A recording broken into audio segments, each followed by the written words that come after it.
the Mississippi Crop Situation Podcast featuring the Crop Doctors. Good afternoon from the Row Crop Short Course in Starkville. This will be the first of our sponsor podcasts that we do every year. We're here with John Marshall and Cade Moody from Wade Incorporated. So this is our first one. So welcome, guys. We appreciate y'all being here with us. It's after 5. Been here all day. I don't know. We got over here about 7 o'clock this morning. I think Trent and them were here before we were. Trent and them were here at about 6:30 this morning, and starting things up. So great day. I think Whitney said something like 720 people had pre-registered for it. So we're really excited about the meeting. This is the first of our sponsored podcast. We've been doing this for, Tom and I have been doing it. I guess this will be our third year. I think this is our third year. Maybe we had done some the year before. Maybe Darren had handled those that year. But this is Tom and I's third year, so we enjoy meeting guys like y'all and learning about your products too. Thank you so much for sponsoring the meeting. This is I was going to say that. I mean, these are platinum level sponsors, and we could not do this meeting without the generous sponsorship from the individuals that will be giving these, as well as everybody else that has generously sponsored this meeting. And that's the whole reason we continue to do this, in part because that definitely helps defray the costs, and it's super beneficial, I think, for everybody that's here. So, ironically, we're sitting in Starkville, and Kay and John are both from Greenwood. Tom's from Cleveland. I live in Greenville. And so here we sit in Starkville at 5:30 on a Monday afternoon to record the podcast, as if anybody doesn't know who Wade is. But tell folks who Wade is, and then what's the latest and greatest thing that Wade's got going on.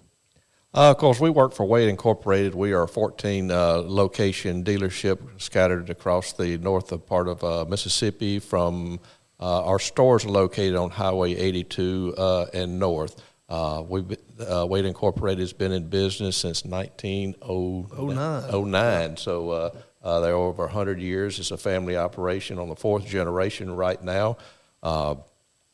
So, like I said, this a good family operation. The longest, yes, the oldest family-owned John Deere dealer in the country, actually. I didn't know that, and I heard Wade say that. Wade Litton say that sometime this year at the Delta Council, or maybe the meeting that we were talking about before we started, Cade. And I didn't know that, but that's pretty cool.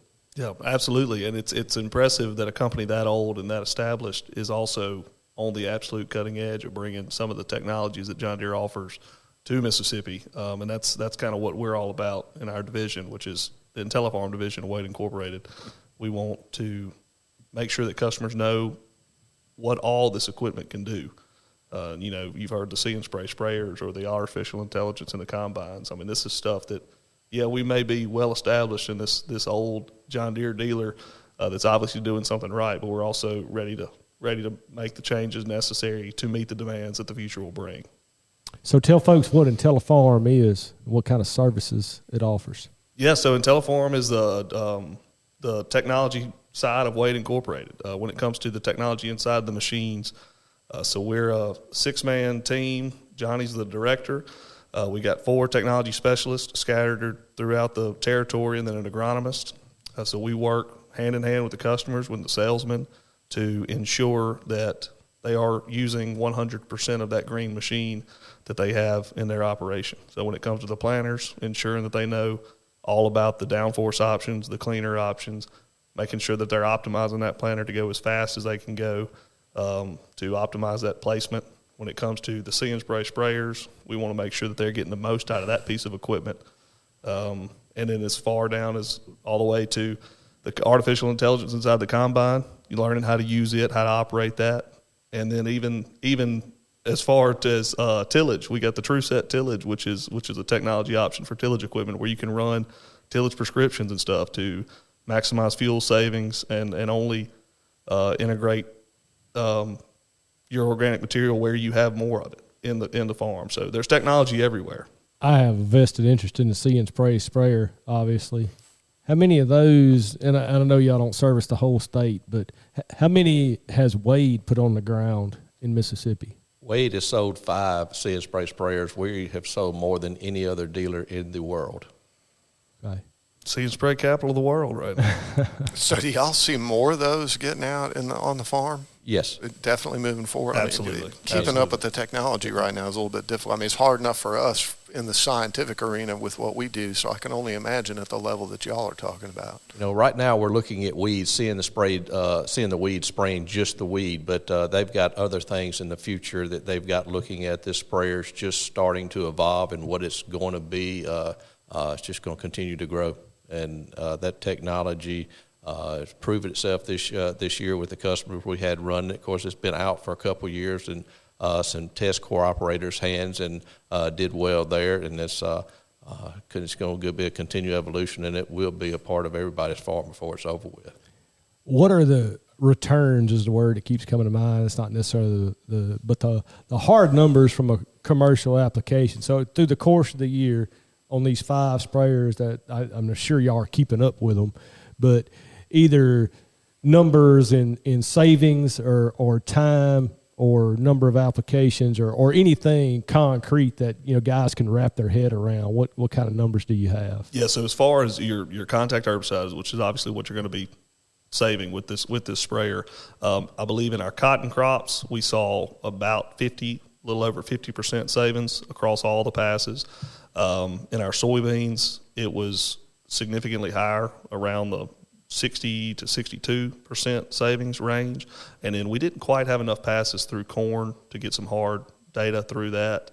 But we did see that 50 in cotton and 60% return in soybeans. Yeah, Larry Steckel showed a slide, Tom, of a guy at a field that he had $70 in. I saw that. For one weed. I mean, so you turn 70 into 35, and you're going to make a true believer out of folks. Yeah, and as the technology is out there more, this machine is constantly learning. The technology is constantly getting better. Like Johnny said, now that we've got vision in this field, so you imagine this 120-foot carbon fiber boom is covering typically 100% of your operation at least some point throughout the year. So now you've got vision across every square inch of your farm. What more can we do with that? And that's in its infancy. Right now we're spraying weeds and we're looking at weeds and we're saying, or we're looking at the crop and we're saying, okay, that's cotton, but then it sees a weed next to it. It said, that's a weed, I need to spray it. But what more can we do with that down the road? And that's something that we're excited to see and excited to test in the years to come. So another thing that I'm interested in is the autonomy. What's our timeline on that when we're going to drive down Highway 61 and say, ooh, that tractor don't have no driver on it? John Deere is saying that we will have a fully autonomous farm by 2030. Oh, my goodness. That is not very far away. That's not very far away. And, of course, we farm different here in the Delta, which we farm on beds. So when they're talking that, they're really talking about the Midwest where it's wide open and you have headlands that you deal with. But we're going to have an application where it will still work here in tillage and stuff. And, we've got we'll have some equipment running in the upcoming future that we'll be able to run the autonomous vehicles here as well. But on beds is going to be a little challenge for it, right? And they're not quite ready for that yet. The deer spending time in the area, and that's something that they're definitely they're making adjustments for so that can function here just like they have plans for it too in the Midwest. But the equipment now, a lot of people may not understand, but this stuff even out there today, equipment that's been out there for a couple of years, obviously drives itself straight. We've had that for a while now, and now can't live without it. But this stuff will even turn itself around on the end. So we've had turn automation technology for years where it'll pick the implement up, spin the tractor around, line you back up on your next pass or skip a pass or figure 8 turn or whatever you want to do, drop the implement back down, go to the other end, repeat the process. This is out there. It will do everything a fully autonomous will. It just requires somebody in the seat. I have a hard time wrapping my mind around that. I know what you're talking about, and I could picture it, but I just can't. I can't picture it, day in and day out. It just blows my mind. There will be a learning curve. Yes. And that's where we're out trying to, educate our customers right now that you can't just get an autonomous vehicle and say, I'm ready for it. You have to start preparing yourself. You have to start getting good RTK boundaries for your field, because if the vehicle doesn't know there's an object in the way, it's going to have sensors on it. It's just going to stop. If it knew it was there, it would know how to go around it. So like I said, we're trying to educate our customers how to use turn automation like Cade was referring to, because if they don't know how to use it, that's a basic feature. You've still got to set it up and tell the system what to do. So that's a part that we're trying to do right now, is to educate our customers on how to operate it before it gets here. And machine sync being another Yes. technology that's kind of a glimpse as to what is to come. So that's where your grain cart tractor is automated by the combine. It locks it into position, and it holds it exactly where the combine operator wants it. He takes control of that machine via his display. So he's given a set of arrows, and he can nudge the tractor forward, backward, side to side. And then when the guy's ready to leave right now, he disengages and leaves the unloading zone. So 2 glimpses of where technology is already here, but we are requiring somebody in the seat at the moment. How's adoption gone for that? Because in most cases, you talk about a more aging community within the farming community. So is that mostly younger farmers that have been more adoptive for that, or you see a split between both? I would say it's a split. Some of the that's what surprised me. You would think they'd be the younger farmers, but it's some of the older farmers that are seeing it and seeing the benefits of it and wanting to do it. Now they might be getting their son or their grandson to do the operating and to learn it, but they're on board and see how that can benefit their farm to make them more efficient. Yep, I would say independent of the farmer's age and experience, really what you're looking at is, does he have a labor pain point? And if he does, these technologies if they're a solution for him, he's gonna find a way to make it work in his operation. Just this past year, we had a customer come to us, and he was worried about his grain cart driver because his experienced guy had to go back home or couldn't work. So we put a less experienced guy on the machine. We turned machine sync on. We added the necessary antennas, and he had a good year with that guy on the machine, even though he wasn't as comfortable behind the wheel driving it manually like he thought he was going to have to. Any closing comments, Cade or John, at all?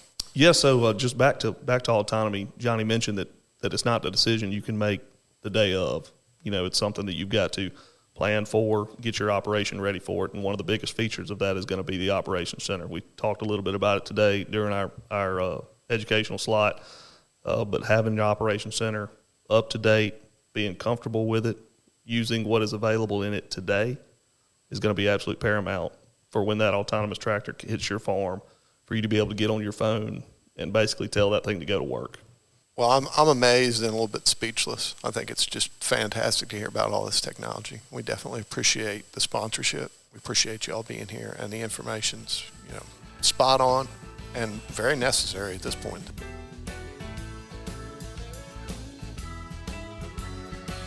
The Mississippi Crop Situation Podcast is a production of Mississippi State University Extension.